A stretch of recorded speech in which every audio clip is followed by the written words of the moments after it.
Hey guys, tonight is an epic evening. I want to start the evening off by saying thank you to everyone listening. Dane sends his love, couldn't make it tonight, calling a local event.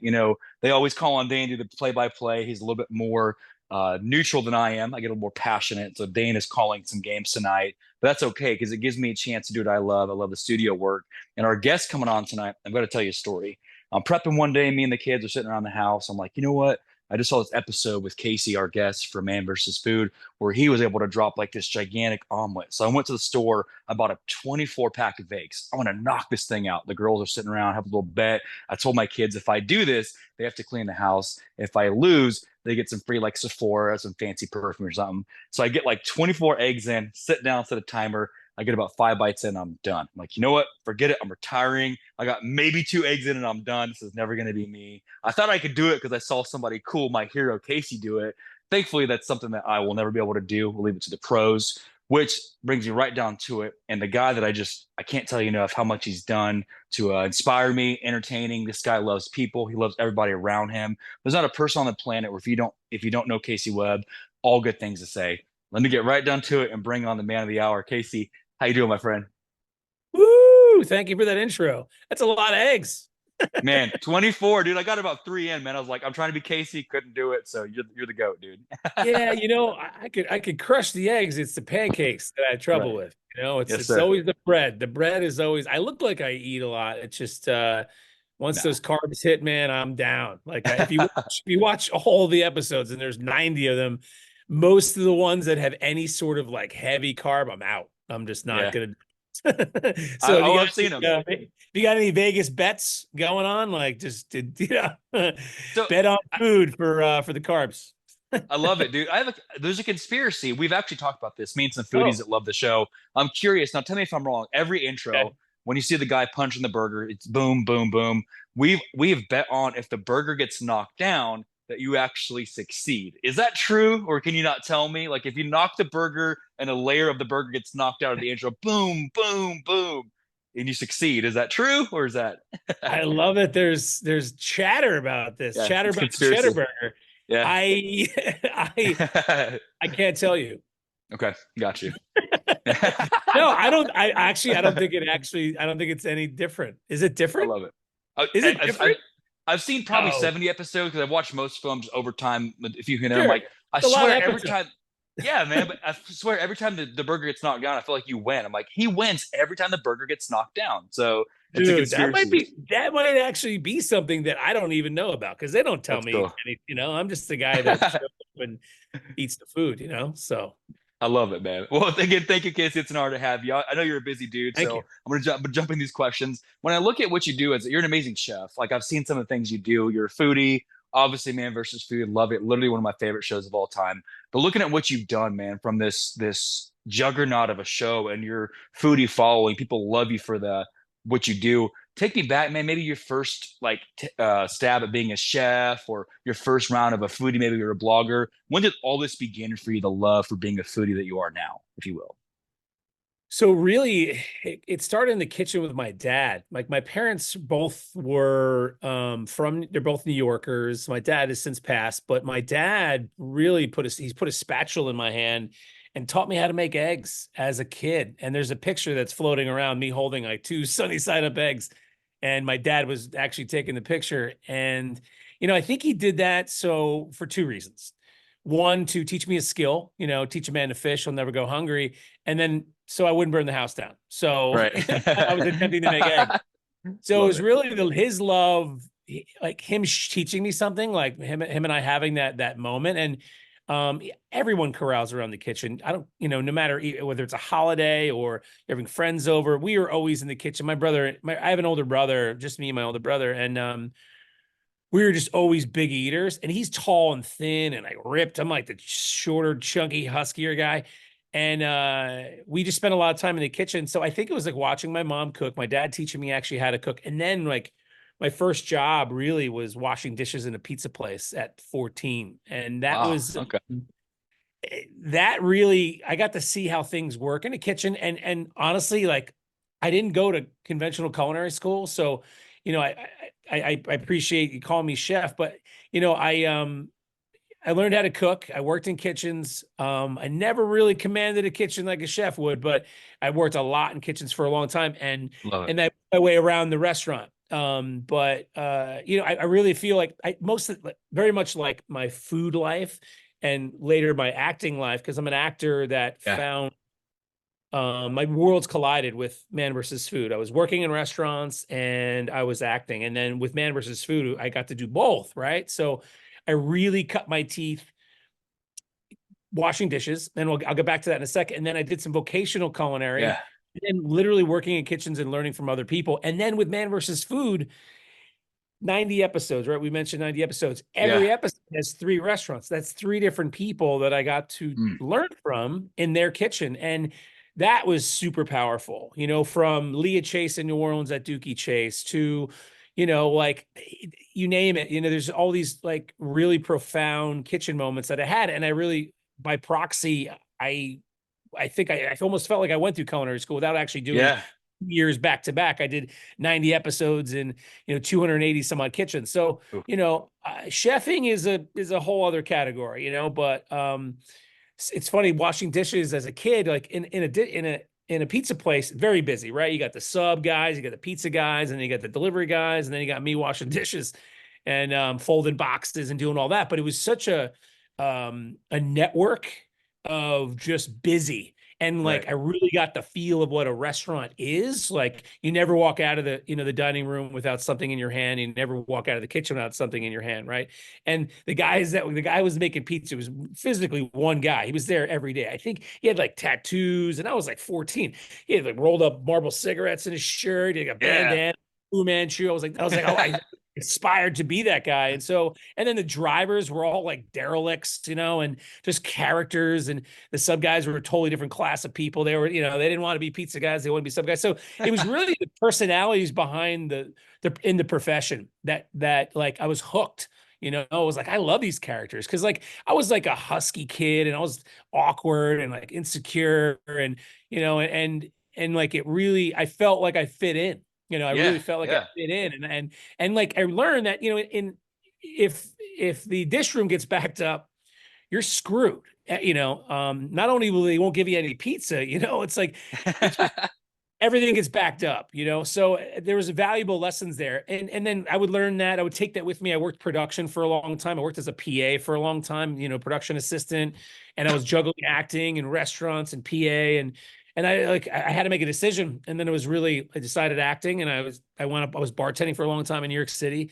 And the worlds literally collided with Man versus Food. Yeah, I love that, man, because I made a point to segue to that. I know of a lot of the acting stuff, and it's neat how that took off. That was kind of one of my questions too. Segueing into question two, I obviously done a lot with we know Man versus Food and all that, but of the scripts that you've done, of the stuff you've been a part of as an actor, everyone's got that favorite movie, that favorite script they've done. As your acting has evolved, take it away from that, the segue from Man versus Food. Outside of that, what's been your favorite product you've been a part of so far? Looking at all your things that because you have a lot. I couldn't even get to all of that. I was like, no, I don't have time to really mention all the things you've hit on. So, as an actor, what's been your favorite project so far that you've worked on? So like TV film stuff. Yeah, TV, Yeah. film stuff, could be plays, like all of that.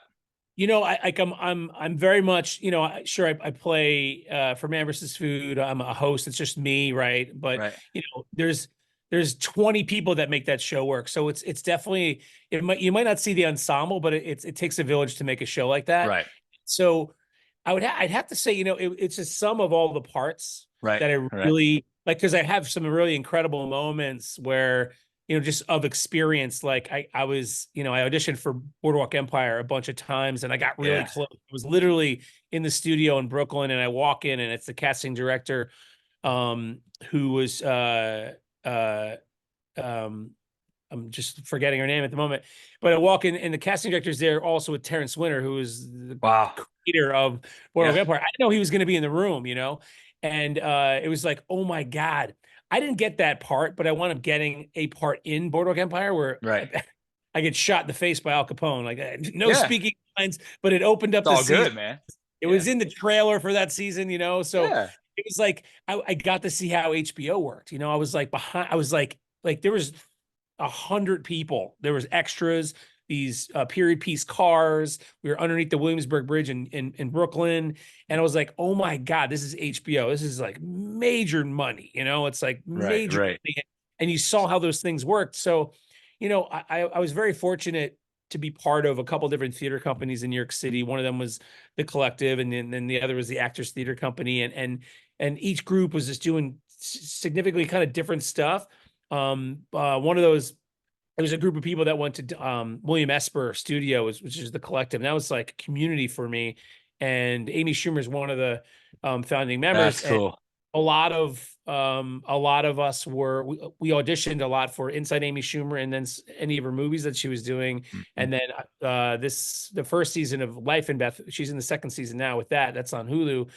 I got to do that, which was just me, Amy, and our good friend Kevin Kane, who's also part of that theater company. So that was really cool because I get to be a Long Island train conductor, which was Yeah. completely I have New York roots, I have Long Island roots, and to be that guy, it was just really fun for me because it was just the three of us, and I think that like to date, outside of traveling the country and eating copious amounts of food, meeting all these amazing people Yeah. and really sharpening my skills with cooking and just being a child, just learning and absorbing all that stuff. That was really fun for me because I got to do comedy. Like I enjoy scripted work. I enjoy doing that stuff. I enjoy being on my feet. I miss doing theater. I would love to be doing more theater, or, improv, sketch, stand up. It's just right now it's just not happening. But that's stuff I'm looking to do more Yeah. of. I got you. Kind of Yeah. stuff. So I would say the learning process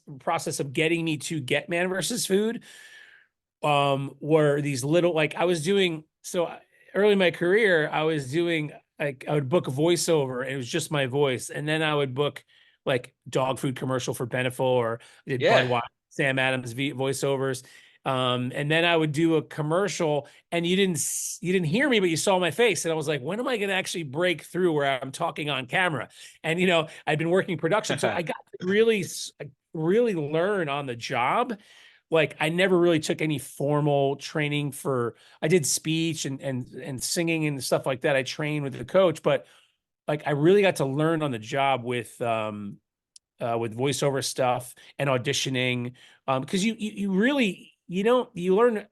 I studied privately for acting. Just my acting life and my restaurant life are very similar because I didn't necessarily have the money to go to conservatory, or Right. and Right. my undergrad, and then went to get my master's in acting. I did get to. A friend of mine was getting his master's at New School Actor Studio, which was the James Lipton inside the actor studio. I got to audition for him to get in. So I got to audition with my buddy in front of James Lipton for him to get in, and he got into the master's program. And then, I started studying with those teachers outside of that program. And, I did it Wow. my way, really. I And love that. thankful that, because like, it wasn't conventional. It just kind of like, I would It go wor- back to like jobs that I tried almost every job, like I yeah. felt I was told, not because I didn't believe in what I was doing. I was just always told like, yeah, acting, it's great and all. And then it just kept circling back, it I just, it love just that. kept circling back. And I left it a bunch of times, and I didn't get Man versus Food until I was 40, so I started acting at 18. And Man, man. my first acting. So the first time I was ever on camera, and this is another thing going back to like being fortunate enough to have some, like, having the experience of, even if it's small, or like I was background in Kevin Smith's Chasing Amy. I'm in the hockey scene. You could see me. I'm 18, my Yeah. hair is long. And like seeing how that all worked, and Ben Affleck's right behind me, Joey Lauren Adams right behind me, and my friend Ernie O'Donnell, who's Kevin Smith. Literally, I live in a town where Kevin Smith lives, and he owns a movie theater here, and this is Atlantic Highlands. I'm in New Jersey, and I left New York during COVID and all that. But I just, yeah, it's a very long answer, but I love that. No, to man. pick one thing, because you're going to ask me about food, like, what's your favorite pizza? I'm like, the No. one I haven't had yet, or the next one I'm going to have, Yeah, because no, man. I don't have necessarily favorites, because you know, I had gumbo in New Orleans, and Yeah. Yeah. Grace taught me how to make it. And she says since passed, but she was in her 90s when she taught me to make gumbo from scratch in that episode in New Orleans. And I'm like, how could this ever get better? And um, but I've had good gumbo since, it's like, Yeah. but I Yeah. love that experience with her. So, it's hard. It's hard to choose your favorite. Yeah. I think it's man, Wrestling. it's so cool because I wanted to really hear more about your acting side, and it's neat, like you Yeah, said. We work with a lot of athletes and a lot of musicians. I've told you, and they'll talk about like you have this breakout moment, but it's like the grind, the sweat, the tears, the nights of doing behind the scenes stuff, and it's like yeah, now you're this icon. Everybody knows who you are. Like if you say your name. Oh yeah, man! But it's like it's neat. Yes, it's a compliment. But what about all the? That's what I wanted to hear about was the grind, all the things sure. that you did to get to where it's really cool, man. So It wow, was that like just 22 years before I got yeah, Man versus Food, right? So, yeah, right, man. that's 20, yeah, 40 years old. So it's 22 years of just doing other stuff, like Yeah. trying to throw as much against the wall. And that's a long story, but how I got Man versus Food, like, it was one job. I'll tell you, real. I'll try to Oh, break you're it down. good. We're on your time. So there's a casting director in New York City, and she had reached out to me, and Brett Goldstein is her name, and she's the best. And she had reached out to me. She's like, there's this show that they're filming in Los Angeles. I lived in New York at the time, but it's a local hire. It's an LA local hire, as they say. And that means basically it's $100 a day, and you have to basically live locally. You have to be willing to go there. So I auditioned for it. I got it. Um, and it was my then friend who became my manager who helped me shoot these sketches and submit it right on his roof of his building in somewhere in Manhattan. Yeah. And I go and crash on my buddy's floor, essentially on a yoga mat. And I worked for several weeks. We did like 3 seasons of this show that was on YouTube. I don't know if you know who Ian and Anthony are. Yeah. They had a show. They have a show called Smosh. They broke up. They came back together again. Noah Grossman is involved in that. So we did this. It was supposed to be the first um, show behind the YouTube paywall, YouTube Red, which has since kind of dissolved. And it was a huge production, but it was like a LA local hire, $100 sleeping on my buddy's yoga mat, right?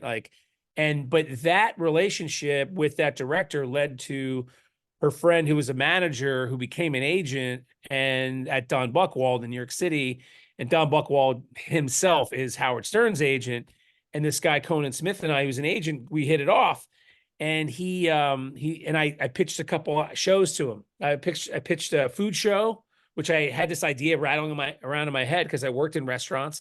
And then I had these two other scripted shows like, rom-coms or something. Yeah. Is love the food show.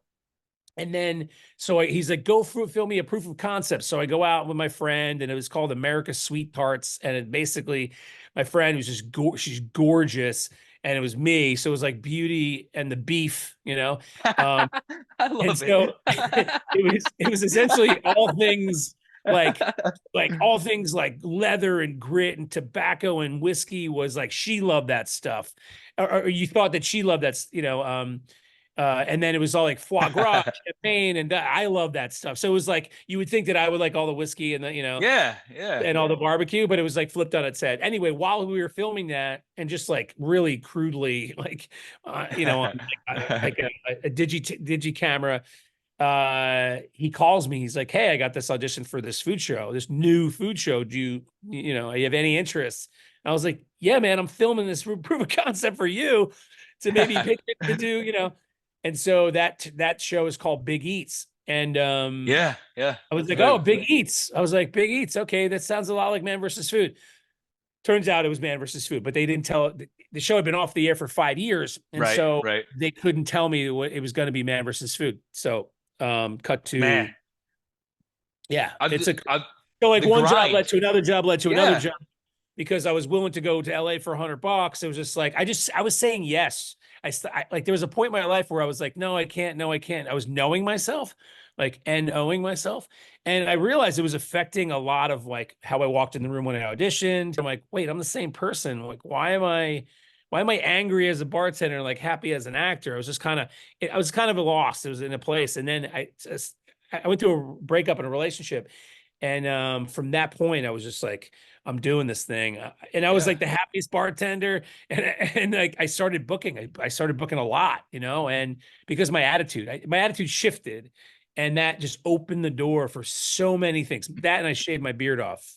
and I had Oh this much. man, yeah, the stash is legit, man. I love it, and it's first of all, man, when you're saying it, these kids that listen, these adults, like these athletes and these musicians and these actors. We've had a few actors on. What I'm so fascinated by, man, and why we do this show is you didn't give up when things got hard, man. Being on your buddy's mattress on his yoga mat, you could have gave up. You could have gave up, but you didn't. Like you kept going and you pushed through. You hustled through tough times, and then it's like one thing leads to the next, the ladder, the stair step, right? And now you're traveling the world and just having fun with friends, like getting paid to eat and film and hang out with your friends. That is cool, man. You know what I mean? Pretty So crazy. It's pretty, yeah, and it's like it might not be what you think it's gonna be, but it turns into something, and it yeah, did. it's It cool. was really, and That's like cool. it's really about getting out of your own way and choosing adventure and focusing on work. Saying yeah, you could eventually say no to something if it's not right for you, but don't start with no, because when you say Right. no, you just cut everything off. And I was doing that, and I was cutting things off. It's Yeah, like yeah. I needed to level up, and I started to level up when I my like that. attitude changed. And like quite literally, I had this one audition, and it was for Brooklyn Nine. I don't know how many nines are in that. Brooklyn In Nine-Nine, yeah, yeah. Yeah, and I shaved my beard because it was for a cop. I had to be a cop, and I never auditioned for the casting director before, but the audition went really well. I shaved my beard, I have a mustache, I look like my dad, in his like early 30s and late 30s, and I didn't get that job, but I got 6 jobs after that, and the last one was Men versus Food, That's and cool, man. it was like attitude shift. I just changed my look a little bit, and I was just like I owned it, and it was Let's just go. never ending story, and yeah, it's been bananas. I could never have imagined for myself that I would be traveling the country, which led to, personally traveling some of the world too. Those doors opened up as well, and yeah, I don't know where it's taking me, but there's been a complete shift in the business. Um, but you got to weather the storm. A Right. lot of this I attribute to sports too. Man, as a kid, I played sports in high school and in college. I wrestled and played football, and that really was set the tone for dealing with a lot of Mental the toughness, man. hits, a lot of the hits, because there's a lot of swings and but and there's a lot of misses, but it doesn't mean you stop playing. Right, Like right. Mm. I really start from a place of play, like playfulness, joy. And my biggest thing is like I always wanted that. I was hoping, and I didn't know till later, so I started watching some of the episodes just to check the work, like if Yeah. that was coming through. And like I was like, oh, this is pretty good, and then people would respond. I was like, whoa, I had no idea, the scope that the show would have until like parents started reaching out, like and like really sincerely, a lot. And then one particular just stands out. I just can never forget it, and I'll talk about it every time I'm asked. Or you didn't ask me, but I'm telling you. Yeah, I love um, it. Yeah, yeah. his dad was like, my son is severely autistic and he doesn't eat. We can't get him to eat. And then we started watching food shows, and we landed on Man versus Food, and he's eating, I and love that, man. he wears the Hawaiian shirt Yeah, dude. while he Yeah, watches the yeah, show. I'm yeah, like, are you yeah. kidding me? Like, I'm like reading this, and I'm like in a hotel room, God knows where I am, and I'm like, working somewhere, which is a great deal of joy in that and all that. But like, and I'm just like, oh my God, just like Yeah. bawling. It's like just super powerful, and it just that's the green light for me. That's the sign that says keep going. It's like when there's a response like that, because there's a lot of there's the opposite of that too. But I'm thankful that I got, like success found me, I guess, Yeah, or I yeah. success much later in life. And I was able to kind of, just deflect a lot of the negative, because that exists too, but you Man, can't that's listen good. to that, you can't You listen did to that stuff, the it's the oh, yeah, man. The positive influence you're saying, because it's true. And there's something, man, and I say this with, I don't know how else to say this. Your show is on repeat in my house 24/7. There's about 3 shows I watch, but here's why. It's not even about the food, because I loved it. Like growing up, when my daughters were born, get up all night, we'd watch Man versus Food, right? We and over again. And the way you treat people, like you watched what you do. Like I've watched you and like live takes and like stuff that's not even on the show. You have a genuine love for people, and that's why people love you, dude. That, and you have a kicking mustache. 2 things, but the first one is that the people love you because you love them. You can tell even the way you respond to people, like it's not scripted. You are not fake. And that carries over to no matter what you do, whether it is a TV show, whether you're hanging, like you said, doing acting work, being a bartender, whatever you're doing, people love you because you're genuine, man. And like it's left an impact on me. I will say, speaking of impact, I tried it once. I tried to rock the Casey West, or I tried to rock the Casey mustache. My wife's You like, have a mustache now. What's a, going on? a little bit. She's like, you can't pull it off. Go fix it. So, so like, I can't be Casey. I tried, but so, but yeah, yeah, It's honestly like there. So I was auditioning around the time before I got Man versus Food, and like there were grays coming in, man. There were grays coming in at that yeah, point. I was like, I got to keep my look young because I yeah, still have like kind of a baby face, but yeah, like with white hair, it doesn't matter if you have a baby face. yeah. So like I love that. shaving the beard, it just kept me younger. That was kind of it was a decision. I was like, all right, I'm gonna do this cop show and then like and it just like I'm keeping it. I'm not growing the beard back. I just dropped like 5 to 10 years, Yeah, when the beard and Officer Casey. I love it. Officer that's it. Casey. Yeah, yeah. I love it, Oh, dude. I love wait, it. do I have it? Oh, I got to show you something. So a friend of mine was in the dollar store. This is like a couple years ago, like at the Dollar General or whatever. And Yeah. and he's like, dude, I found these. I don't know if you can see that. Yes, yes, dude. That's awesome. That is I was like, fantastic. if It's that's you. not me, I was like, I should get some royalties on this. So I Yeah. went to that dollar store and there was like 20 of them. I bought them all. Let's go, man. You should Gave them like out Christmas presents. I was like, this is your Uncle Casey. There he let's is. go, man. I love it. Let me find the YouTube or the Amazon link for that. Let's go, dude. Oh Yeah. yeah, that's actually not a bad idea. I should just like, hey guys, you know what? Yeah. We're Let's saving lives. go. Yeah. You're saying one officer. I love that, dude. No, but seriously, Casey, the influence you've had, man, it's something that you mentioned that food brings people together, and that's true. Your influence goes far and wide. Thank you for the influence you've left on us. I am curious, man, maybe what you're comfortable sharing. And I know some actors kind of have to keep things off the books the next year for you. I know you're doing some traveling, things like that. Any projects you're allowed to talk about, or is it kind of like not right now? We can't say anything. I know it's kind of sometimes we can't. What's the next year looking like for? And it's cool if you can't say anything too. No, there's a lot of exciting things in the near future. So I Okay. could say that much. Okay. Okay. There's definitely a murmur of podcasts. There's definitely a Okay. murmur of some TV, Okay. some reality. So, I can't say what kind of reality, but I got similar you. to one where people know me from. Okay. Fair enough, man. So yeah, Fair enough. it's all TBD, but it's funny about this time of year. I'm born. My birthday's actually this Saturday, come the 27th. So it's always such an interesting time of year because things are kind of like it's like in like a lion, out like the lamb. They say like springtime into the summer. And there's like a rebirthing, and being born in this time of year. It's like still crazy weather here. It's raining, it's snowing, it's cold, and exciting things happen. Like Yeah. Yeah. there's all the beautiful growth. I love this time of year just because the world comes alive and the natural world does, and I'm just a big outdoor guy. So I just took a road trip to Wilmington, North Carolina. My buddy had a crawfish boil for his birthday. He hired this band called the Rebirth Brass Band, which I'm going to see in New Orleans this coming week. So yeah, yeah, there's some things Stuff to come. Okay. there's Yeah. stuff to come. TBD. Keep your Well, eyes open. I I miss it. knew I knew about the not to sound like a stalker. I knew the birthday was coming up. I was gonna say happy birthday at the end, but Oh, happy nice. early Thanks, man. birthday, man. Happy early Thank you. birthday. Looking Appreciate younger it. every year, dude. It's all good. Right. So Right. there's there's a segment I promise you, dude, in all the media that you've done, all the interviews, all the stuff you've done. We are known for this segment. It's like our baby. We have a segment that we're going to transition to called Rapid Okay. Fire. Now, even Rapid. though Dane's not here, Dane has his picks. We bet on this. So I have my picks. He's got them. He already sent me his results. This is the concept of rapid fire. It's kind of like a DraftKings thing. This is how Sure. this works. We've got 5 questions the audience has given us. We kind of jumble and make this random Rorschach test thing. Now, you pick what you feel is right, and me and Dane have bet on what we think you're going to say. So we're betting on you.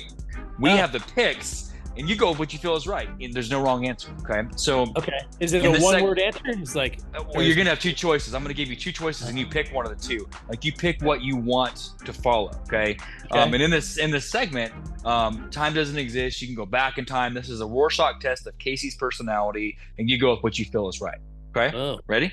So it's gonna get weird, but we're gonna be might PG. get We're gonna get dark. It might weird. get weird and dark. Let's get weird. So first one, man, in the mixing of your culinary essence and your acting, they call you up, say, "Hey, Casey, it's 2025. I want you to do a kind of a traveling road trip. What you're gonna do? You're gonna travel the country, showcasing antique cars, goats and things like that. And you get to pick a co-host to like roll around the country and just help you, kind of like film you checking out classic cars and garages and stuff. Your two choices you can have as your co-host. You can go with Andrew Zimmern from the food side. Love Andrew. Or Sure. from the actor exclusive world, you can roll around with Sly Stallone. Andrew, Sly Stallone, which one we going with? Rapid No- fire. Man. No wrong answer, man. We love them both. These are tough ones. God, see, there's not a lot of food in dirty old garages, though. Yeah, man. You know what I mean? It's like, hey, So- yo, kids, yeah, yo, what do you think of this? Adrian. You like the Cobra? You like the old, I love it. come on, man, it was cool. What kind of car you want? I love it. Andrew's great. Love Andrew. Crazy. Can I tell a story or is this rapid Yeah, of fire? course. Yeah, you're good, man. Yeah, of course. I'm on your time. So we I met so I was on a flight to Minnesota. We're doing Minneapolis, St. Paul, and Minneapolis, 2 episodes the same week as Super Bowl. And I get on the plane, and at this point, eventually you don't start off in first class. Eventually you get to first class. And then you never want to go back to anything else because it's such a you spoiled so much. So, and I'm like, I still pinch myself even now. Like, I don't necessarily fly first class personally, but I have so many points that just kind of anyway. So I'm sitting in first class and I look over like, oh my God, I'm flying to Minnesota where Andrew lives, and who's sitting across from me is Andrew Zimmern, and he has no idea who I am. Like maybe he does, but I'm assuming he doesn't. I'm like, I introduced myself. He was like putting his bags up and like, it's pretty small quarters. I'm like, hey, I took over, Man vs. Food came back and I'm hosting it. And we have the same executive, the executive who brought back Man vs. Food from Food Network, Charles Nordlander, love him. Yeah, He was also Andrew's executive, and he traveled the world with Andrew. So I was like, we have this one person common. I got to say hi to this guy. So I got to meet him, which was really cool. I was like, oh, great. Yeah. Never actually broke bread with him. There was that one meeting, and then I saw him at the carousel when he was getting his bag. I think I might have scared him a little bit. I might have stalked him a little bit. But I'm like, oh my God, like we're in the same world, right? It's like, isn't this cool? It's like we're in this like parallel universe. Like no one else is in this world, but we are, like in Fantastic. in the airport. But Rocky, man. Yeah. I love the underdog. I gotta say Sylvester Stallone. Got you. I love Andrew Zimmern. I had you for Andrew. Dane had Rocky, so Dane's got one. Yeah. So it's all good. No wrong answer. Woo! Yeah, no wrong answer. You know his story though. You know Sylvester's story about Rocky. Like he like sold his dog and like he wasn't gonna let anyone else make it. Underdog, man. Total underdog, man. I always favor the underdog. I get it. I see it now after hearing the story. I get now why you pick him. I should have asked that question. Andrew's great, first. but like yeah, Rocky, man. I got you, man. Yeah, no wrong answer. So. Also because I jokingly would call myself, because he's an underdog, and I felt like I was an underdog coming into this because, I'm not on paper or on TV at least. I'm a guy who professionally eats, but I'm not by trade. Like I don't do that when I'm not filming. I just don't. I gotta watch my figure. So I would affectionately refer to myself as Husky Balboa. Yeah, dude, I love that. I love that, man. It's awesome.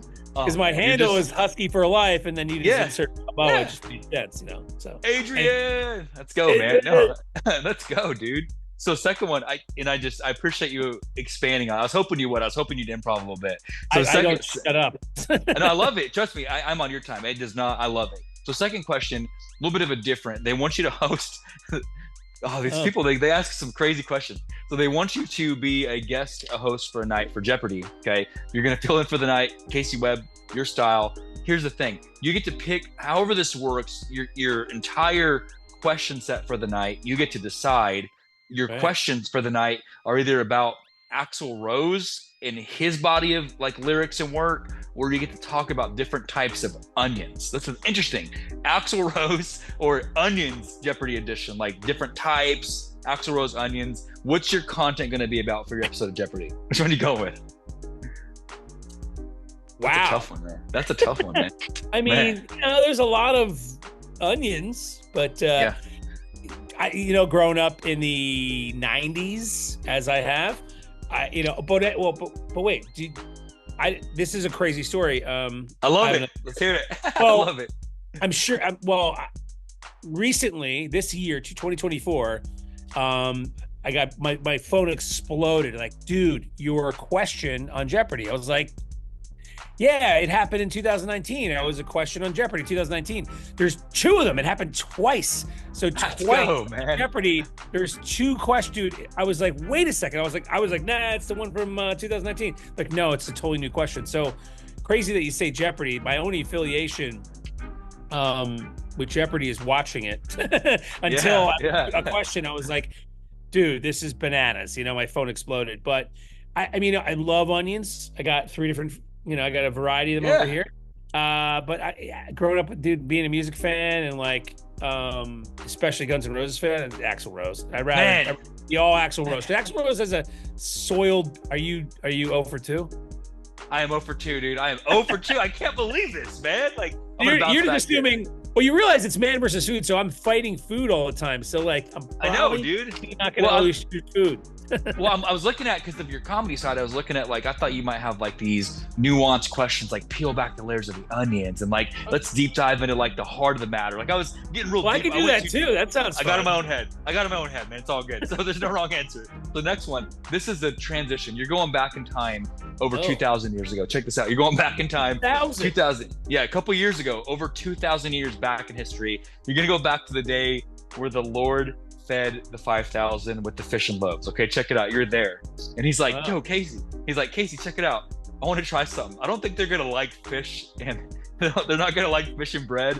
So what do you think I should serve them? Do you think I should serve, for this first, a two-part question. Should I serve everybody pancakes and just keep distributing it, or French fries? And the second part of it, once you pick pancakes or French fries, you have to do an eating contest with one of the disciples. So you pick, first of all, pancakes or French fries.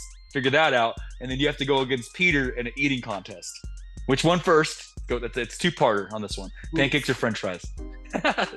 It's funny. I've done both. Actually, I've had to eat a lot of both. Yeah. And New Mexico, I got crushed on some pancakes.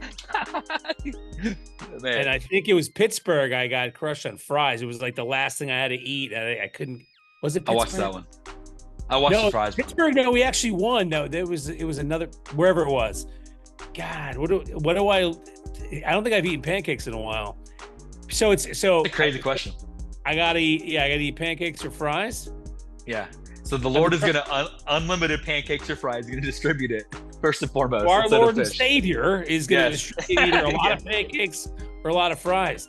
I think he's more of a flapjack guy. I don't think he's over the greasy. Yeah, I'm gonna go flapjack. Let's go pancake. Got you. So you're going to take on Peter in a flapjack eating contest 2,000 years ago. Peter and pancakes. You, man. Yeah, makes sense. Let's go. Pancakes. That's it. I got one, man. Finally, I got the pancakes one.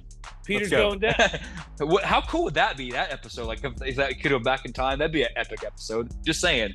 But Dane had fries, so I finally got one on Dane. I love it. So, nice. Wow, that was a loaded question. Wow, appreciate it. Two more of the loaded with carbohydrates. Yes. Yes, sir. Let's go. I love it. So last two, you're going back. This is another time question. I guess this is probably back in the 60s.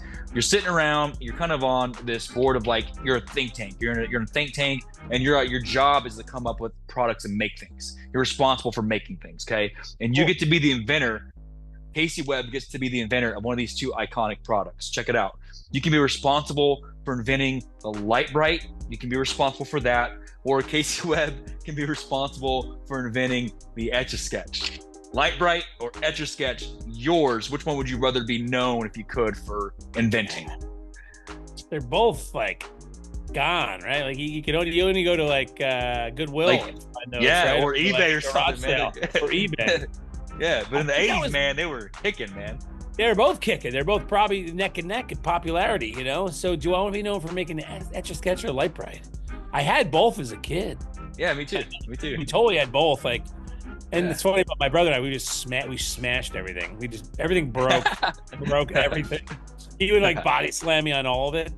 Um, I don't know, it's like, ah, Good one, the huh? I feel like and this is not my answer, but I feel like the light bright is like more my personality. Yeah. Uh, I don't know if it's because I'm staring at your neon behind your head. Why I'm leaning towards light bright. I Is love that the is etch it? sketch. I love this part. It's like, I ruined it, and then you start over. It was I the would say first text message, man. Etch sketch was like the first text message, the first meme maker. You know what I'm saying? So it's kind of a sure. thing. Yeah. I bet you said that's the sketch, didn't you? Hey, man, I'm not gonna. You gotta answer first. I'm gonna lean towards light bright. Light I bright. did. I'd lie, right? I really did. I promise. Yeah, light bright. Yeah. Dane had etch sketch because that's how he still writes. He doesn't know how to text, so he still uses etch sketch. I'm kidding. So Dane had etch sketch. Yeah, love it. Yeah. So we tied up. So last one, man. So this is Okay. the final rapid fire question. So they're bringing you in for an episode of Iron Chef. They want you to do a cook off against Bobby Flay. Pretty cool. You're gonna do like it's gonna be a thing. But what they don't tell you is, hey man, this is gonna be kind of an epic edition. What they're gonna have you do, almost kind of WWE style. When you show up and you run into the kitchen, you get to have one of these two iconic rock bands play you in, like a live track, like Casey Webb, and just rock you into the kitchen. Here I am. Right. Something to that effect, right? Your two choices. Check this out. You can have there's two choices. Sorry. You can have Foo Fighters rock you in. Dave Grohl, love him. Or you can have, now check this out. This is where it's going to kind of play on what kind of music you like better. You can have Foo Fighters rock you in, or you can have the newly reunionized, is that a word? Creed rock you in. Foo Fighters or Creed brings you into the Bobby Flay cook-off. Who are you going against? Foo Fighters every day. Foo Fighters all the way. Oh my gosh, dude. I can't believe this, man. I can't believe this, man. I had Creed, dude. I really did, man. Yeah, Creed. I mean, Creed's good, but I just saw Foo Fighters last year. We have a summer stage here in Jersey on the beach, and Foo Fighters played. It's pretty epic. Let's go. And they're both great. Like I said, I love them both, but I could just see you kind of like rocking in with like almost like a My Sacrifice case, and like especially running around like clapping everybody's hands and stuff, and it's cool. I guess Foo is a little harder than Creed. Would you say? Yeah. That's good, man. So I went 2 for 5. So Dane won. So I owe Dane lunch. So thanks, Dane, man. So it's crazy because it's funny because we both love you, but he knows like I have, not to say creepy, I have studied your stuff. So I'm like, I cannot believe I lost rapid fire against Casey Webb. He's over here gloating. It could have gone either way, It's like, because like Light Bright, I'm looking at the, your neon sign behind you. Creed Foo Fighters. I just saw Foo Fighters not that long ago, so it's like I haven't seen Creed all the time, So it's kind of like fresh palate. So don't blame yourself. I got you, man. It's all good, man. It's fun either way. So thank you for that. That's a little segment called Rapid Fire. I appreciate you being a good sport, man. Not so rapid fire. Yeah, kind of third gear fire is kind of what it was, and I love it. This is the special edition, doing it Casey's way, which I love, man. So the last segment, it's kind of open mic. So what we kind of do is we close each episode, man. We're all about showcasing passion, really giving to that next generation that wants to do what you do, whether it's a musician, an actor like yourself, comedian, guitarist, whatever you want to do. Everyone kind of has a story about what makes them tick and makes them keep going. So if you were to maybe go back and tell your beginning self or someone that wants to follow in your footsteps, piece of advice, what would you tell those that want to be you in the future?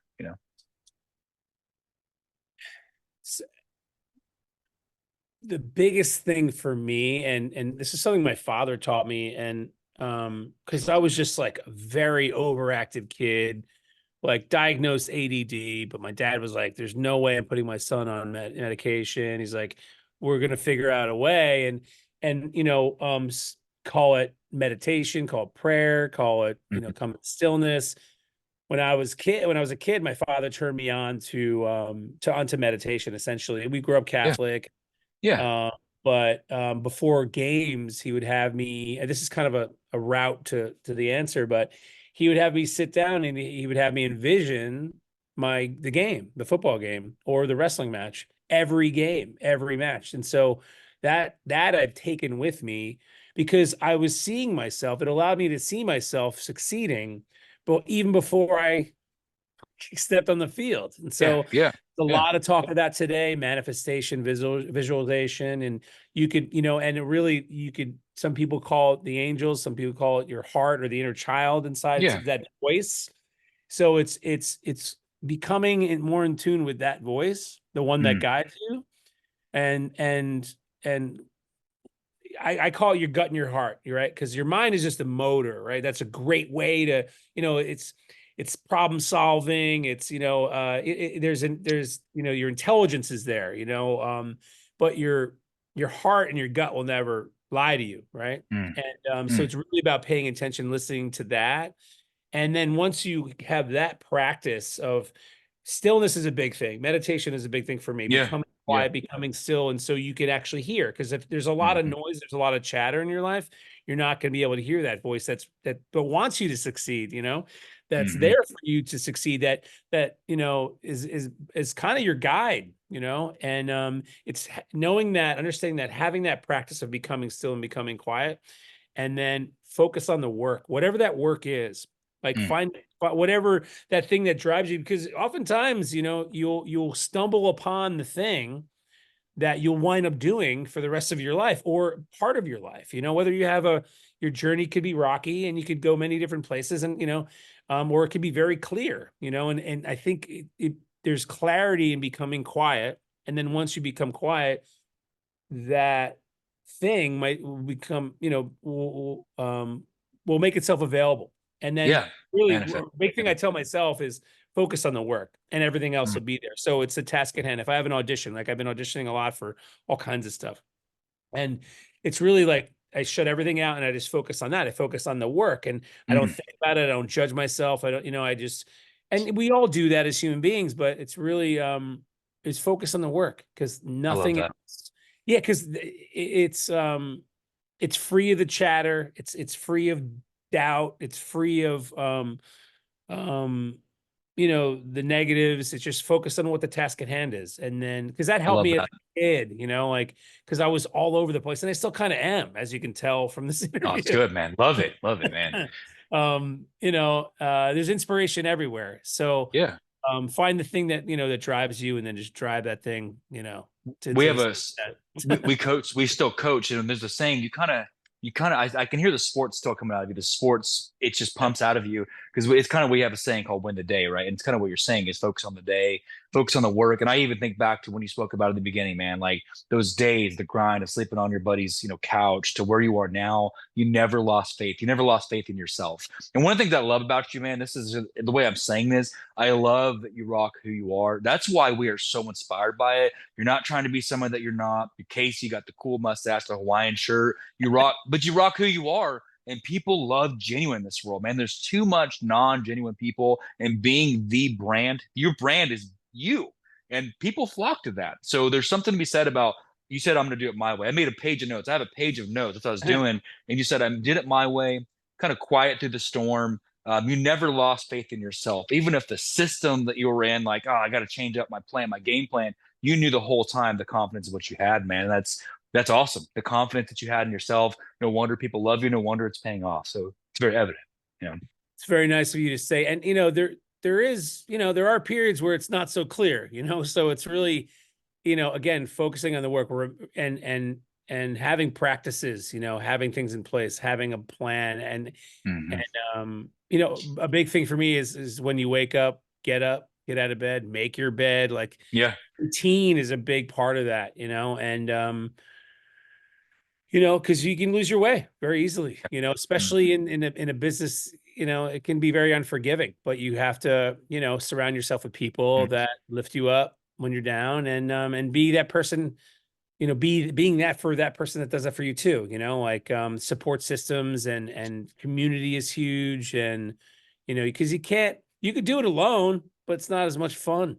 Right. Right. You know, I'm a Man. total ensemble guy. Like I want to be with people. I thrive off of that. And that's one of my most favorite things is like when people, like when people they come up to me and like they're because it's like I want them to. I don't want people not to, because like, oh no, I don't want to bother. I'm like, no, come talk to me. And oftentimes, like in an airport, I'm the one who's still talking, and they're like, yeah, we gotta go. I I'm like, love that, man. you But know, see, you never forgot, like, and it's cool because you don't, these things, let's be real. No one could fault you for not doing these types of things, like meeting your fans and interviewing them, or back and forth. Like you don't have to do that. It's cool that you want to. Like that's what sets you. I keep saying it, man, but that's what sets you apart from other maybe types of interaction with other celebrities. You really don't mind kind of, I don't know, maybe like giving back, paying it forward. That's really cool that you do that. Dana and I have a saying. We say the next generation, whether it's actors, athletes, or whatnot, people like yourself, the next generation of this genre is in good hands. Maybe if you're teaching others, maybe they'll get some success one day. Maybe they'll remember the way you were kind to them, and they'll pay it forward to the next kid. When that kid sees them, you're making this osmosis effect thing, and it's really beautiful to see, man. So love it. Yeah, I think showing up for people is important, Yeah. and quite oftentimes when people are like, "Hey," I'm like, I'm in my head, I'm like, and I shouldn't necessarily be up there like thinking about my problems, whatever they are, and it's like, Yeah. and like people draw me out of that. It's like, whoa, of course, I'm almost like thankful, like, oh, I was Yeah. just thinking about things that don't really matter, well, like Yeah. because I'm tired and I'm traveling or whatever. It's like, oh, let's have a conversation, So I love that, it's, man. it's humans being human, Mm. love Well, it. Casey, man, I can't say enough, man. This has been I had a bucket list. I had about 10 or 15 names before this became what it was, I and you made the were on there. bucket. Did I You make did. the You really bucket? did. You really did, man. You, my band of POD, you, my buddy Rob from Pillar, Sage Brocklebake from Psych, my buddy Adam from Happy Endings. There's about 10 to 12 people, and you've always been on that list of like, I got to get you on the show when the time is right. So thank you for you made my Thank you. year, dude. I appreciate you. So don't be a stranger. I hope you have safe travels as your stuff Thank you. progresses. Whatever as it comes up, let me know. We'd love to have you back on sometime. You're open alum, open invitation. Let's make sure this is the first of many. And again, of course, happy birthday. Okay, I, so I appreciate that. And when I can share and yeah, hit me up. and yeah, when it's public knowledge, I'll be more than happy to come back and talk about it. Love it, man. Well, Thank you, Casey, brother. safe travels. Thank you for your Thank time. Much love, and have a great evening. Okay, thank you, Thanks, brother. brother. Appreciate you. Take care, man. So, guys, that was Casey. I'm telling you, Casey Webb is one of the best. The humility that he exhibits, it's not fake. There's people like that in this world. When they say don't meet your heroes, I've been blessed to meet the heroes that I've met are even cooler than I even expected. So, one of the things he said, and I go back to this time and time again, is don't be afraid to pay it forward. Don't be afraid to kind of maybe you're a coach, maybe you're an actor, maybe you're a musician, whatever you're doing out there. If someone stops, hey, can I get an autograph or talk for a second? Make time for them. That's what this is all about. Because without those people fueling and driving you and supporting you, what craft do you have? So I love that he put that into perspective, that the people that cherish him are the reason that he keeps going in this business. That's really cool. So like I said, guys, that was a bucket list. If you know anything about me, if you've ever met me, if I've ever met you in person, that was one of my bucket lists, and this guy is genuine as they come. So can't wait to see his continued success. I love everything about what he does. No wonder people love him, as you can see why. Inside glimpse of this legendary Casey Webb. So kicking off a great week of interviews. That was the bucket list item. Check that off. Many more to come next week. We take a few days off. Dane's got some local events to call. Next week, we catch up with legendary worldwide, world-renowned tattoo artist Letitia Wood. We're going to stop by and talk to our buddy Jason from Dunner and Hawk Nelson. Next week, got a few guitars coming through, breaking out some pro skaters, and just the list goes on and on. So the diversity of who we interview this next coming month is huge. Lots of different genres and fields, but this was one of those ones I'll never forget. So on behalf of Dane and I, don't forget as always that we love you. And if Dane was here, he would say, thank you for listening.